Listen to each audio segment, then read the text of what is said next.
Hey Hey, guys, it's Nikki with FM 99. I am here with Jacoby Shaddix. It's good to see you. good to see you as well. How you living? You know, life is good. Things are going back to normal. Life is Yeah, looking more normal. yeah. I'm so ready. I I, know.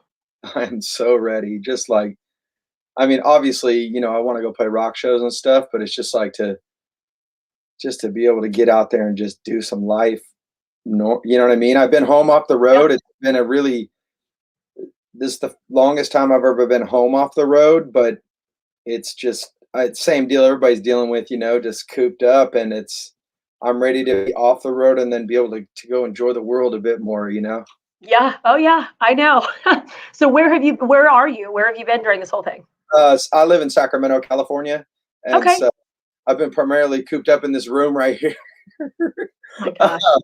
Nah, I've been home, and we've been working on a new record, and obviously dropping this Greatest Hits Volume 2, and creating music videos, and we've been busy. You Yeah.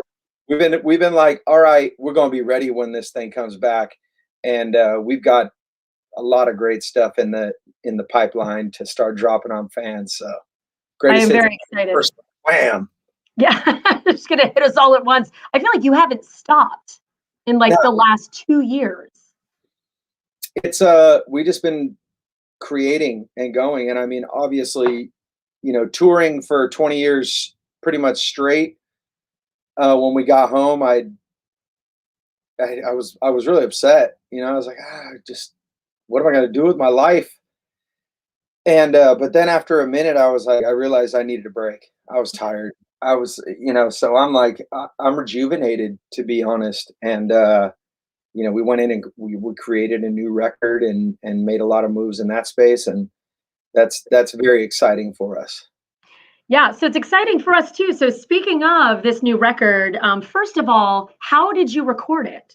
Like Um, so are you talking? Oh, for like the brand new Papa brand, Roach drop? brand new, brand new, brand new. Yes. Okay, cool. Yeah. So we started working, like sending demos back and forth and just being in this type of space, and then we just realized we're like, we got to get in a room together and be, you know, in a space. And Yeah. so we all went to this place in Temecula and rented this big old house, and we had our friend, he's a cook, a chef. He came in and cooked for us, and we just locked in this house, us and our producers and a couple engineers, and we just holed up there for a month straight and just went buck nutty and wrote just the illest music ever. And we had such a great time, and it was very inspired time. And at the end of that month, I was just like, God, I need a break. I need some sleep. Because it was creativity at all times, man. It was just like, we'd be going until 3, 4, 5 in the morning. I bet. And, it's just like a month of that. We stepped away from it and listened to the collection of music that we had at that point, and we were all really just kind of taken back as to what we had done together. And then after that, I started going down to LA just on quick little trips and cutting vocals. It was pretty hot down there for a minute with COVID, so then I bolted over to a place in San Luis Obispo and just rented a little place out there. My producers came up, and I just cut a bunch of vocals, like final record style Great. vocals, and that's pretty much the process of it. And then since then, we've mixed and mastered, and that's all been through email. It's like we'll get the mix, put it in our headphones, throw it in the truck, vibe it. All right, the guitar needs to come up or down or blah blah blah, etc. And we put the final touches on that. And our producer's like, I gotta hurry up and master this thing because I'm about to like. He broke down his studio and he moved to Nashville. So we were kind of under a time pressure. We're like, we got to get this thing finished. Right. And yeah, he moved to Nashville, which I'm super stoked because we'll probably go out there and write and record for the next one. Love Nashville.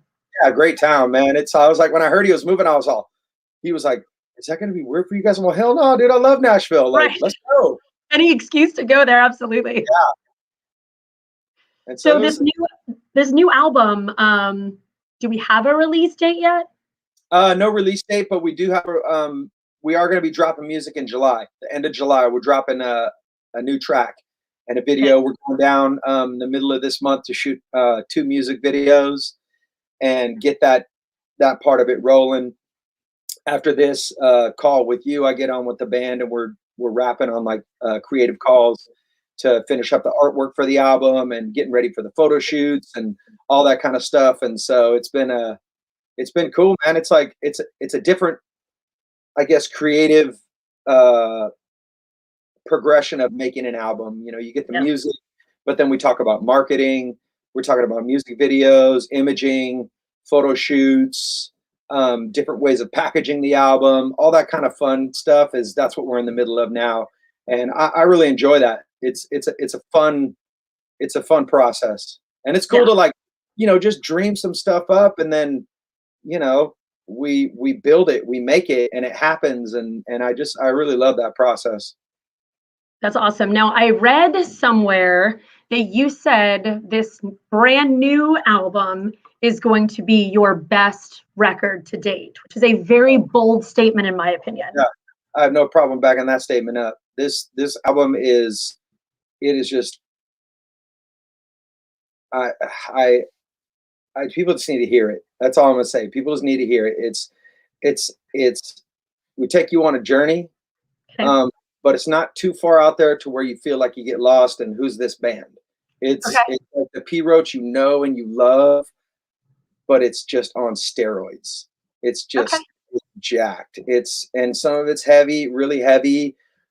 It's a very open and honest album to the point of sometimes I'm just like, oh, okay, here we go, you know, and Yeah. because I've been known to put it all out in the records, and I just have to continue to do that. I feel like it's healing for me to do that, Absolutely. and Yeah. Definitely. even when I don't want to, and now that I'm on the other side, I go back and listen to it. I'm like, yeah, man, like those things, those moments, and I think being a father too has inspired this album to a certain degree in my relationship with my boys, and watching them have their own as they grow, the emotional struggles that they walk through or their personal struggles that they walk through, and being able to be right there alongside them uh, in that. It's Right. like there's inspiration for song in there, and it's like it, it's a powerful record. There's a song, you know, on the record that's specifically like for my boys, or for somebody else it could be for somebody they love that's struggling or whatnot. And I COVID was tough on families, man. COVID, I mean, it really was. And but to be here and to do that life with my boys, like that's powerful stuff. And so yeah, it inspired some of the music. And then some of it's just fucking nutty, just cooped out. Like I feel like we have a responsibility as a band and as artists to really take our fans on a journey and to progress rock into the future, and Yep. not just rehash something that's already been done. Like we want to bring something new and fresh to people's heads to just fucking bake their noodles. Yeah. I'm stoked. I got to tell you, I'm Oh getting yeah, more and more excited about it as you talk about it. So we've I got a love it. Facebook question. When did you write the songs for the new album? It's a great question. So we were obviously, while we were locked up in COVID, that's where the album was born. We didn't do a lot of writing prior to it. There was a couple demos that Tobin and Jerry had brought in from, like, you know, when they're on their computers and they're writing when they're on the road. But most of the stuff was just made in that house together in the moment and just throwing down. And there's a few songs that didn't make the record that maybe they'll be on the next one, or they'll be on a B-side something. And, but most of the stuff that was just created in that house. That's amazing. I'm really, really excited. So you have had, and again, I'm going to say it, like an insane 2 years. So You released your other new album in Yeah. January 2019. Who Do You Trust? And then you released some greatest hits albums. You've been doing videos. You are working on this new album. You're making your acting debut. Oh yeah, I got an opportunity to do some acting, and I got a role in a film, like a horror flick, called The Retaliators. Yeah. I'm really excited to see the final cut of the movie. I still haven't seen the final cut. I've just seen like portions, and it looks like it's coming out great. And so I just want to see the final cut. I'm just like, you know, acting for me is just totally outside my comfort zone. That's just something that is, throw me on stage and I'm like, let's go. That's my throwing in front of a camera and doing acting. That's like a fish out of water. And I did my best, and we'll see how it comes out. But I It's think supposed to be out this summer, right? I'm hoping. Yeah. But I haven't seen the damn cut. So when am I You gonna see should the cut? probably see that first. Yeah, right. But I got faith. So I got faith in the team, man. I work with this guy, Michael Lombardi. He was one of the actors, one of the directors as well. He came from what people might know him from the show Rescue Me okay. with Dennis Leary. He was on that thing from the beginning to the end, like all 13 seasons. And he was an awesome guy. He was a great person to have at my side to kind of coach me through the process and sharpen my skill with it. And he had nothing but good things to say about what I was doing. I was like, man, are you just saying this to make me feel good, or are you saying it because you really, really mean it? And he's like, no, I really do. I'm not the type to blow smoke. I'm like, all right, cool. So maybe I'll try this again in the future. Who knows? Yeah, that's exciting. So years ago, you you hosted a show on MTV called Scared. So did it kind of start there?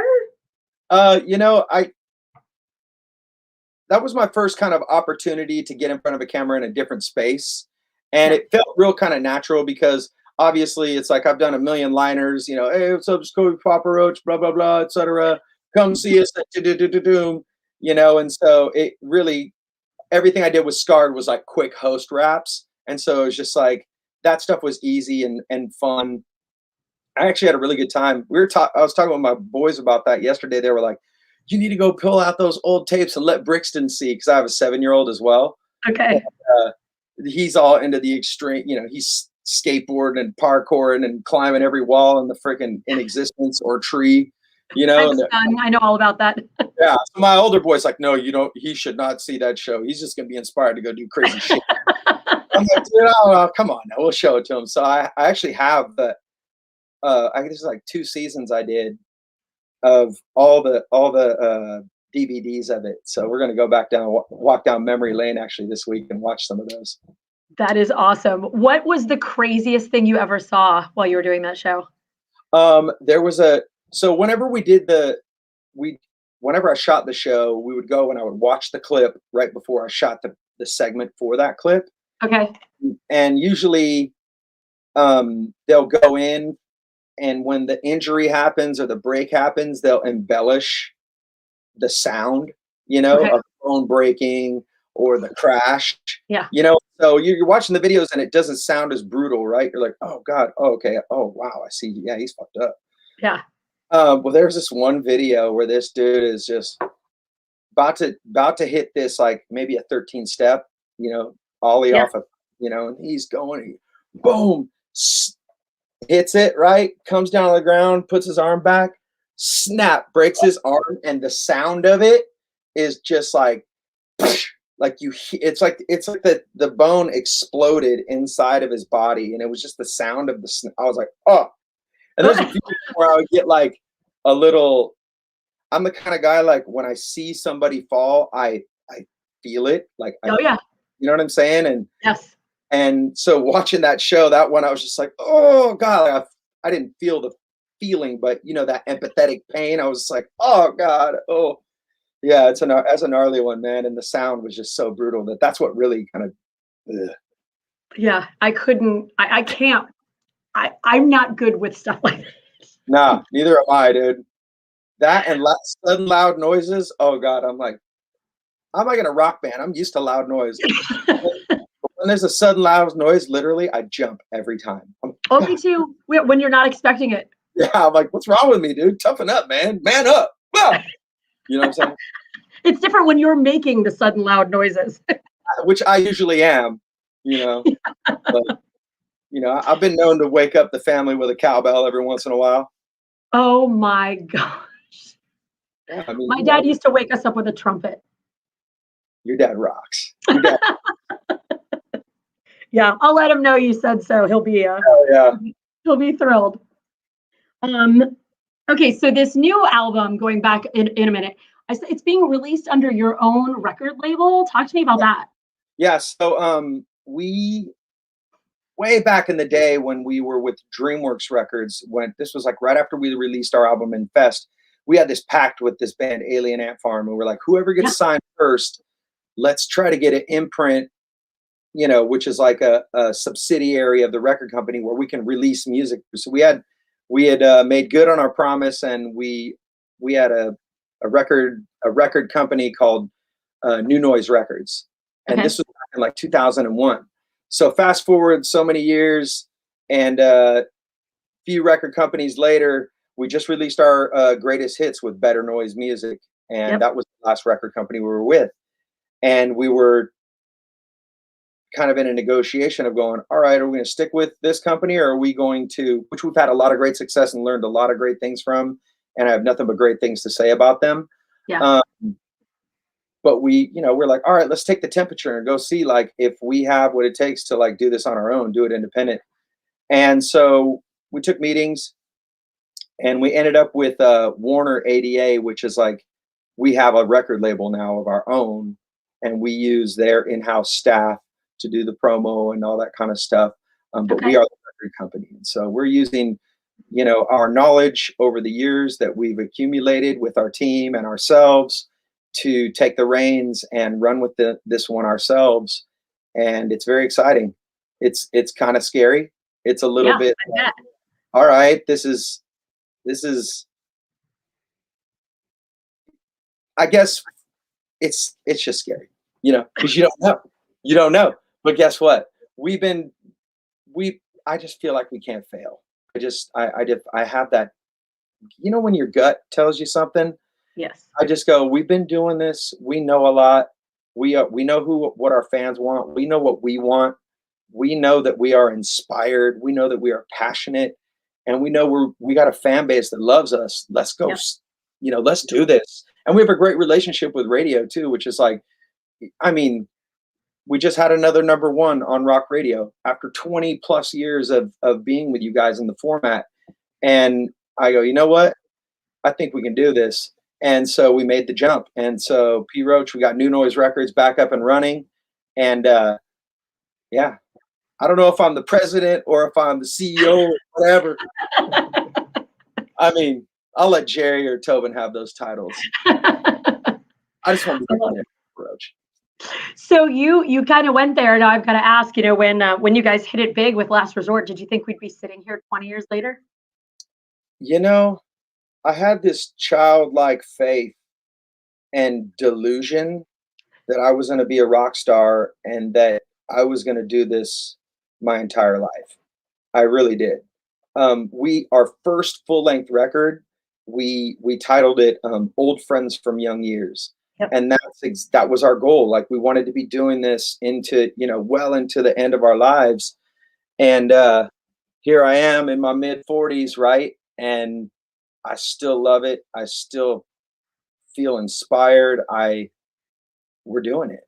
So yeah, I kind of feel like this was the vision I had, really and truly. And that's what really just kind of blows me away. It's like this dream, you know, I had as a kid, and to be living it, you know. Is it everything I expected? No. Is it more than I expected? Yeah. Is it, you know, is it as fun as I wanted it to be? Yeah. Was it as painful as thought it was going to be? Yeah. Like, you know, I didn't expect some of it, you know. But it's with any dream anybody's chasing, it you're going to have the struggles along the way. And like, that's facts, you know? And so I'm just glad we got through the struggles together, you know? Yeah. Oh, absolutely. We are too. Yeah. Honestly. Hey. Let's see, Audrey, any advice for people wanting that same confidence with pursuing their goals? You know, this is what I would say to anybody that's pursuing some wild aspiration is to become comfortable with failure. I think that that's something that I've grown accustomed to. It's like people ask me like about success, and I'm just like, yeah, man, like I'm great at failing because that's really and truly that's what success is. It's just like, yeah, you get on a good run and you have stuff that pops off and people love, but not everything that you do after you become successful is successful. And Right. so you have to, it's always a constant back to the drawing board, back to the drawing board, back to the drawing board. And don't be afraid when shit's not going your way, because it's like maybe that's a test. Maybe God's throwing you some tests along the way to see if you really got what it takes to to to take care of that dream, you Yeah. know? And so yeah, it's a and just dig deep and be willing to suffer for your art or your passion, you know? I love that. Yeah. So basically, when you fall down, get back up again. Yeah, absolutely. I mean, pretty much that's a long answer to exactly that. You I know? love it. So Michael said, who was your favorite band to tour with, and who would you love to tour with? Oh man, favorite band I've toured with. You know, I got to say, when we toured with Korn, that was like a pinnacle moment in my life, because as a young music fan, to go to their shows and to be in their mosh pit and to be inspired by what they were doing in the clubs, and then see them explode into the arenas, and then years later, we're sharing the stage with them in those arenas, and for them to treat us so good, it was a cool experience. They were one of those bands that was like, turn it up as loud as you want, take the whole stage, do your thing. Like for that 45 minutes, you guys are on stage, like that stage is yours. And that type of experience for us was really good. And so that's the type of experience that we pay forward to the other bands we tour with, we take on tour. And who would I love to tour with? Oh man,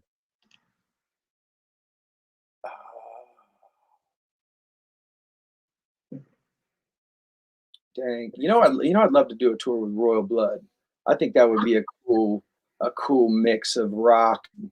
I love that band. I think they got a vibe, and they just got a great energy. That, and I'd like to do a tour with Bring Me the Horizon. I think that would be another cool mix of fans and music.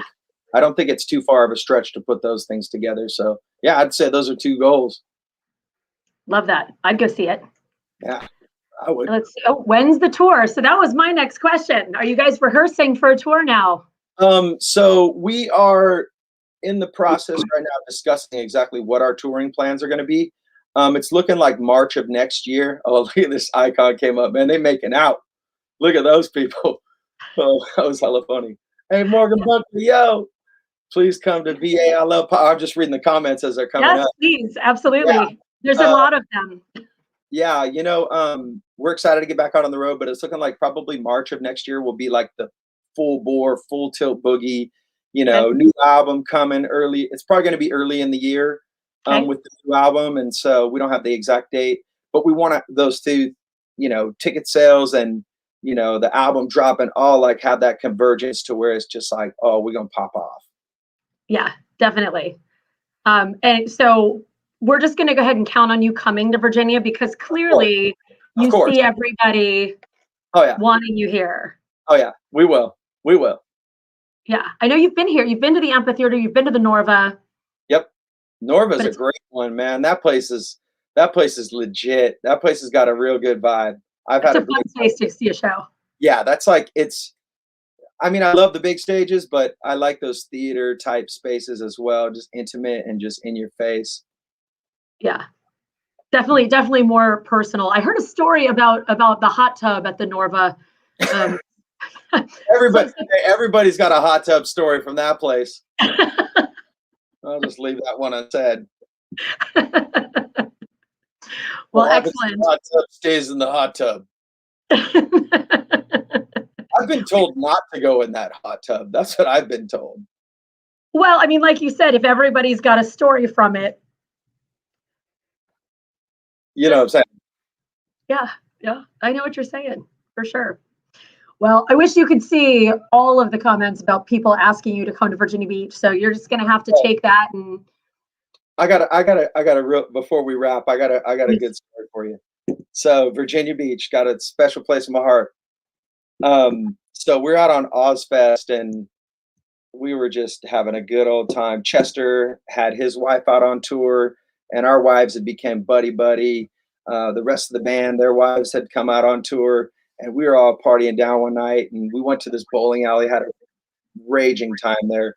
After the bowling alley, we come back. They're doing like my wife has never done shots since this time. Oh, I don't, well, one thing leads to another. Me and my wife were getting frisky in the back of the bus at at what's the I can't remember the name. I can't remember the name of the venue, but the big amphitheater there. And yeah. and so that's where I got my wife pregnant with my first son. Oh Virginia, my gosh, no way. rock and roll baby coming in 9 months. Yeah, so now he's fast forward. That kid's 19 and he just did his first year of college. So it's time flies, man. But yeah, special story about Virginia Beach right there. You need to bring him with you when you come back. Yeah, you're like Virginia Beach. I can see Tim here. That is fantastic. What a great story. Yeah. Yes. Well, I look forward to meeting him in the place where he was conceived and to being able to talk to you in person, see you Yeah. guys live again, and I look forward to coming out there and just rocking the piss out of y'all. Bring your diapers. We're gonna rock the shit out of you. Woo! yes, It's please, gonna be good. absolutely. Well, thank you so very much for taking the time to talk to me. I know that you're super busy. I mean, between all of the albums and the videos and your acting, I mean, I'm not sure when you sleep, but I do. uh, I sleep. You know what? To be honest, my bedtime's probably like around like 10:30. So I'm an early riser. okay. But yeah, I'm out here getting it, doing it West Coast style. So yeah, we look forward to seeing you guys out there, and thanks for having me for real. Absolutely. Yeah. Thanks for being here, and we'll see you soon. Yeah. Have a good one. Okay. Okay, you want to see? Oh, you've got it.